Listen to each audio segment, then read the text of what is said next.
Welcome back to the channel. In today's video we are making homemade ginger beer with apple twist. As I've keep mentioning guys to you, because we don't know where we're heading to, whatever's going to be happening or whatever situations in the world, I think if you enjoy a beverage, it's really important to be able to make some sort of beverage that you enjoy drinking. Because we never know, might not be able to get beer, might not be able to get wine. So I think to myself, I like to enjoy a bit of wine and a bit of cider. I think to be able to make something yourself and having the equipment that you can make something from pretty much nothing anytime is really, really important.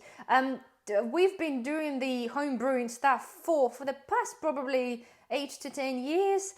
We started brewing stuff with like a wine kits, with the beer kits, and then I migrated into experimenting with making the wine from the juice. I've made a banana wine, which was quite a good experiment and it worked really, really well. I put the link somewhere up the top there. It literally worked out to be pretty much like a liqueur and it's really, really amazing. It's been made, I think it's in 2020, and I still have some aged bottles and it's actually getting even better. So basically guys, yes, so today we're doing a ginger beer. And again, this is my recipe, this is how I do this. I've done this before and I'm pretty sure there's going to be experts there who will tell me I've missed 20 millions of steps. But yet again, this is how I do this and it works for me. So if it works for me, then it's good enough for me, guys. And hopefully it's good enough for you. I like things simple and I like things to the point. So I don't see reason to complicate things because, well, the world is complicated enough already. So enough talking, guys. First thing, what we need to have one of the brewing buckets, which is this one. We had it from Cooper's. We bought this as a kid long time ago. I've got one of those and one of those slightly smaller ones for the wine, which I'll be using for brewing. However, you can use the demijohns. I've used the demijohns before and I find them absolute nightmare because you need a siphon to get these stuff out and they're just too messy. Those things got a little tab so I can transfer from one vessel to another and leave obviously all the stuff that we don't want behind. So we need basically 2 of those or 2 demijohns, or in fact you will need more depending how much wine you're making. I'm having the wine beer cider type thing. Anyway, we need 8 liters of water, 2 kilos of sugar. I've got half a kilo of ginger, which has been scrubbed and washed properly, and then I kept the skins on, but I have cut off the sort of nasty bits. The ginger has to be fresh and orange, and basically we don't want any contaminants in our brew. I've got 5 apples. They are been cut into the quarters and they have been obviously washed. I have 4 lemons and 1 grapefruit, again for the taste. And I have a half a cup of raisins, which have been soaking in the hot water, just to basically to disinfect it. Because again, any slight contaminant in your brew can literally ruin the whole thing and ruin the basically times and effort. What I use is one of the sterilizers for the brewing, from the brewing industry, but it's basically just pretty much a bleach. So you can use a really weak bleach solution. Just make sure you rinse everything properly because you don't want that smell of bleach, which happened to us once before when we didn't rinse the beer bottle. So make sure your stuff is absolutely sterile, clean. Okay, without further ado, guys, first thing we're going to do, okay, I've got a pot here.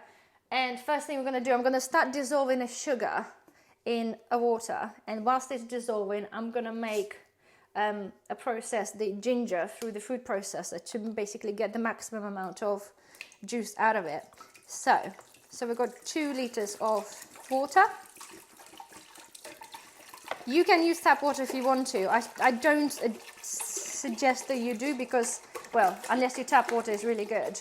Our tap water is absolutely revolting. It stinks, and don't forget you're going to be drinking that. So you want your brew and the water to be as pure as possible.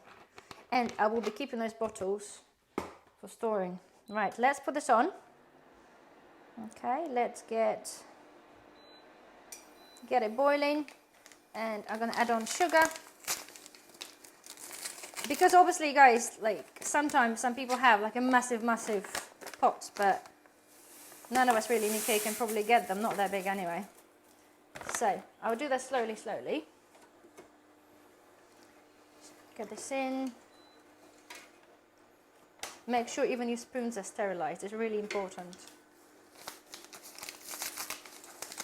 Okay, 2 bags of sugar. You can mix up the sugar. You can have like 1 kilo of white, 1 kilo of demerara. It's up to you, but to be fair with the brew, because sugar is expensive, especially like brown and dark sugars are quite a bit more expensive, I don't bother. I just use white sugar. Although it's quite expensive now anyway, but nonetheless, it's nice to know, guys, when you make your own brew, you know exactly what's in there. So, okay, right. While this is doing what it needs to do, I'm going to quickly blitz the ginger. You can grate it if you don't have a food processor. I'll just chuck it in. Make sure it's in small pieces because it's pretty hard. It smells good. And the reason I'm adding on apples, guys, because I love cider anyway, and I love the heat of ginger, but I just find the ginger by itself, it's a little bit, not say a little bit dull, I find it's kind of a little bit bodiless, so I like to have extra body in my drink. I would like to have this multiple layers of drink, of flavor. Right, let's get that.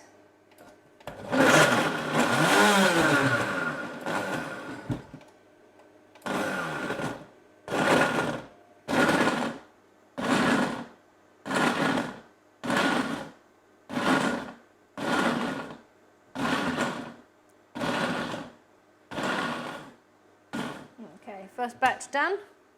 Get that in here. Sorry guys, I'm trying to do this like a slightly limited space because I'm trying to angle this here. Right, let's get that out. Don't forget, everything has to be disinfected, even the blender. Yes, we're going to boil it anyway, but... Okay. Oh, that is so strong. Okay, we go in again. Last bit left. And we're going to start with apples as well. Keep that mixing. It's very, very simple, as I mentioned. Just the longest time is actually waiting for the stuff to, waiting for the brew to ferment. Okay.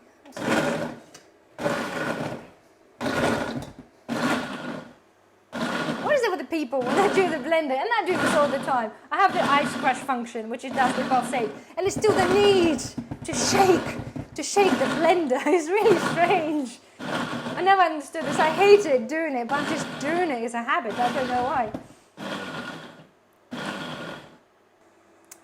Okay, guys, so on the last batch of the apples, I'm going to add on the raisins and just literally see if we can just chop them up just a little bit.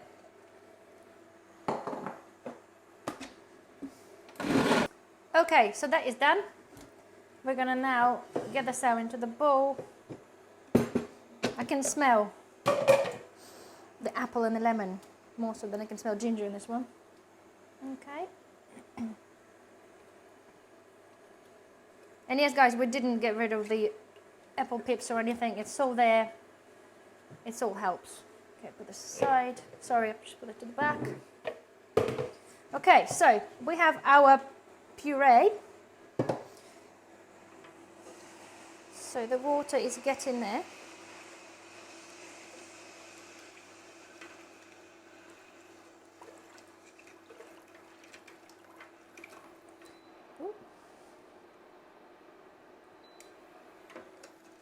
It's almost done.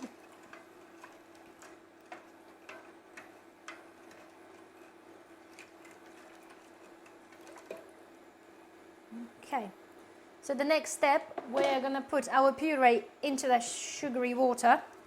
It's going to be a splat attack. Sorry, I can't really do this gracefully, I'm sorry.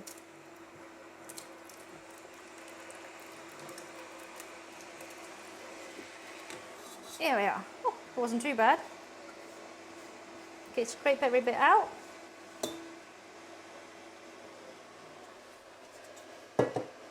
Okay, and give it a good mix up. It looks like a apple soup.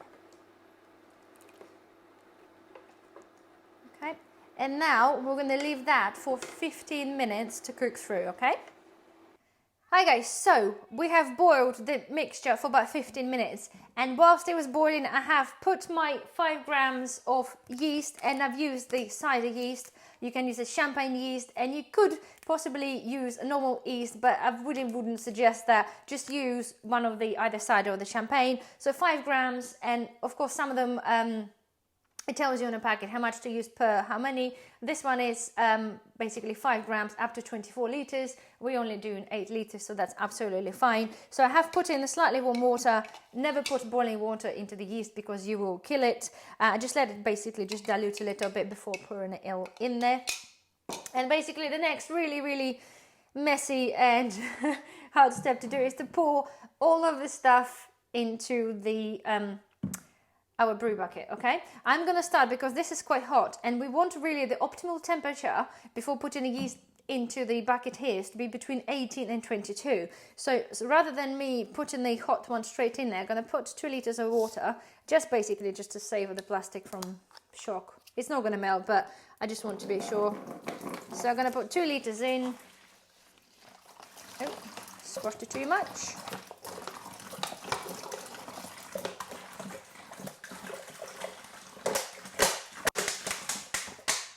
The bucket's not going to be anywhere near full, but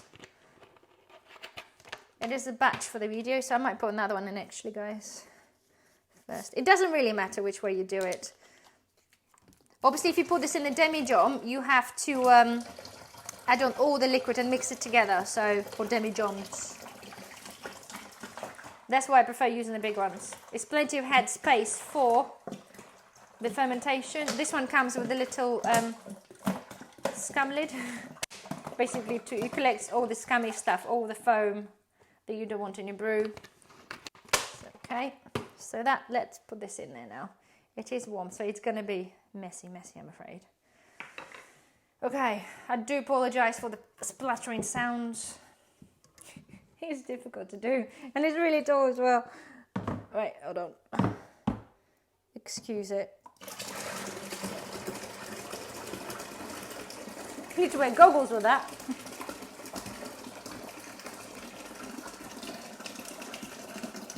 Yeah. Okay. Excuse me. Okay, so last 2 liter bottle. And do make sure if you use one of those, make sure that the tap is closed. I've done one before, I've been pouring stuff and suddenly realised I was standing in a pool of cider because literally I forgot to close the tap and it was literally just leaking out while I was doing that. Okay, last one. It's got a nice golden colour already. Wait for it to sit there for a bit. The raisins do their work as well. Yay. Okay, so we give it a good mix up. Hopefully you guys see that okay. Good mix up. Yum. Oh, yeah. Right, we are now I'm gonna take a quick half a ladle so I can make my hold on. Take a bit so I can do my gravity check. Okay, I've got one of those. It's basically you take the test before, and then before you bottle out the beer, you take the gravity test after, and you obviously basically not roughly, but you work out roughly which a percentage of beer that you have, or beer or wine, whatever it is you're making. So I roughly know, to be fair, by the time you've done things a few times, you kind of know, I taste it. And the banana wine that I've did before, guys, it was, it's meant to be like 11%, but I bet you bottom dollar when I tasted that, and I do enjoy a glass of wine quite often, it was more between like 14 to 17%, so it's quite strong. Anyway, so I've taken the gravity liquid to do that, so we do this before we add on yeast. So mix it in, and I'm gonna drop in the yeast now. Pour it in. Give it a good mix up. See, on this one I have a thermometer stuck to the side. Majority of them do, so you can monitor the temperature of your brew. Okay, and you need to stand in a room at least 20 degrees. And I appreciate, guys, when it's cold, it's not so easy. I have a utility room which has a boiler, but it's a clean utility room. It's where the kitchen equipment lives, and it's quite warm there, especially above the boiler. So that's going to go in there. If you don't have a room like this, you can buy, and I have one which we used before. I should have got this out for the video. It's basically one of the reptile warming platforms for reptiles. You can pick them up for like £14. You plug them in, and they basically little film and just creates extra warmth, which works really well for that as well.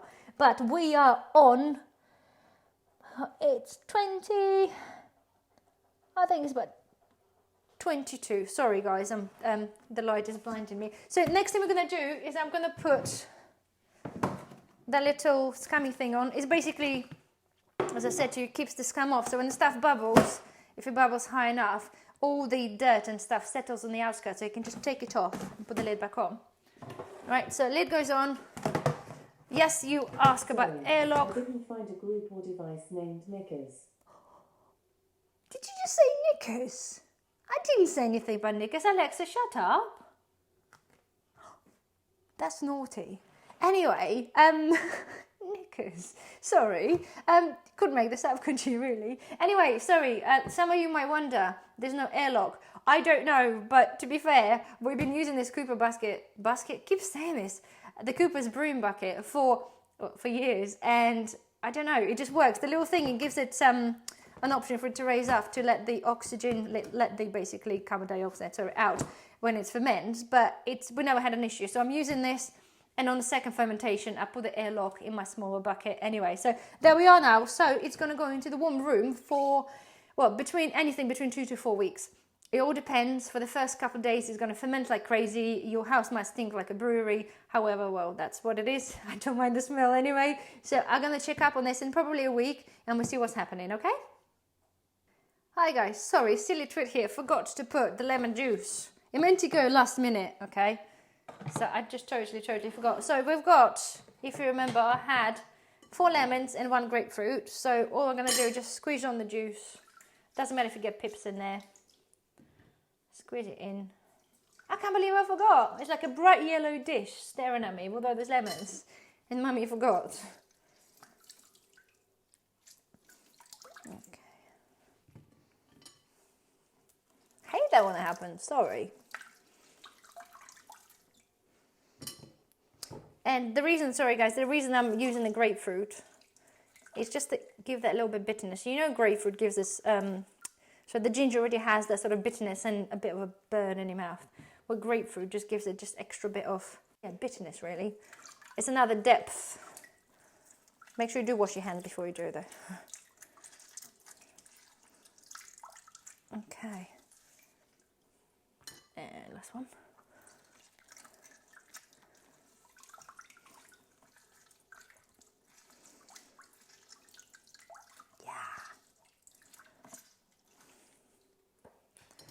Okay, mix it up again.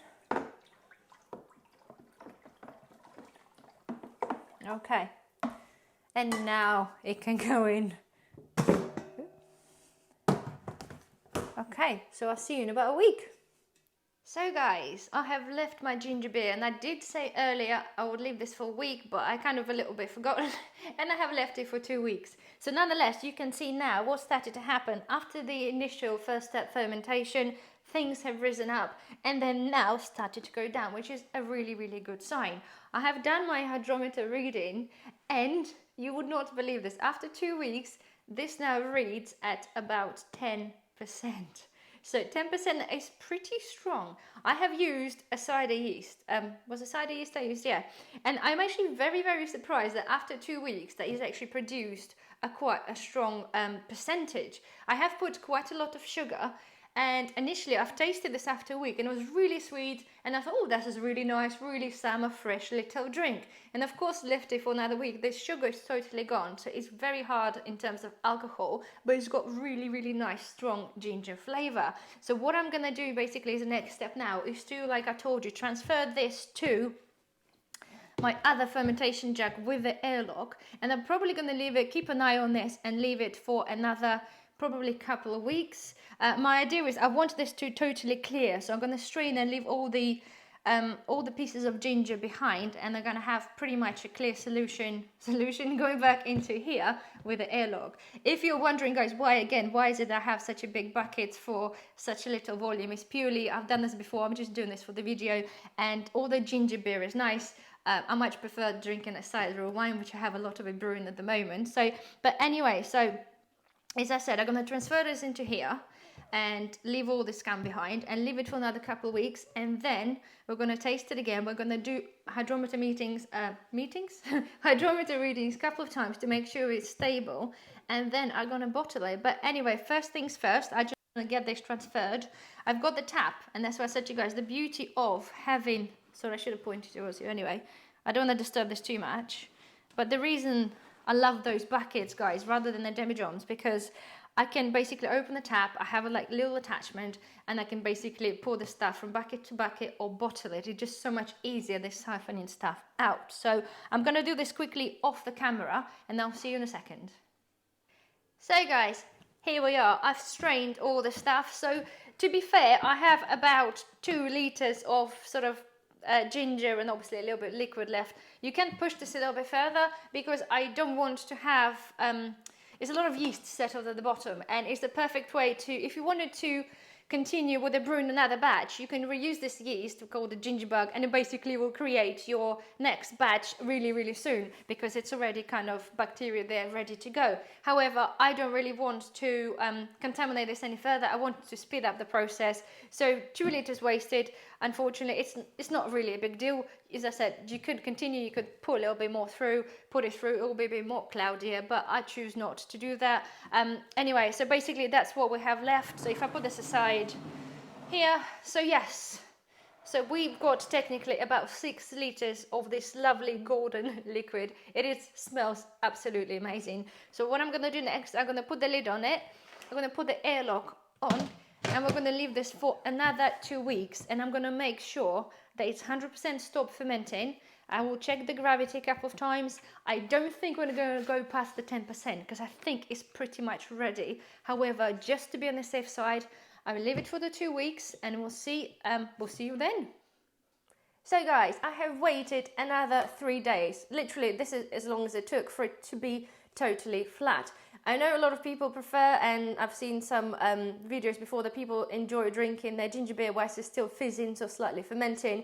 I prefer to make it go totally flat. That means when I come to basically put this in the bottles, I would use just a normal plastic bottle. It's just for the purpose of the video and because it's easier for me to store, and I don't have to worry about basically it bursting out because it's full of carbonation. However, if you do choose to bottle it up and add on the carbonation tablets or sugar, or basically bottle it as still fermenting, then I strongly suggest using a glass bottle with a flip up lid. So anyway, I have been testing this for the past 3 days.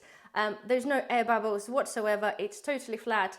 The gravity remained the same, so that means it's ready. And guys, it is absolutely amazing. If I show you the color, okay, it's really good. Not that it smells amazing, but it is. It's not perfectly clear, I give you that. It is huey, got huey color. However, so far all the ginger beers I've tried before in the tins do have that kind of look anyway, and it tastes good. Oh, it smells. It is absolutely yummy. It's very gingery. You get this gingery hit in the back, and I just think it's absolutely perfect if you have it cold.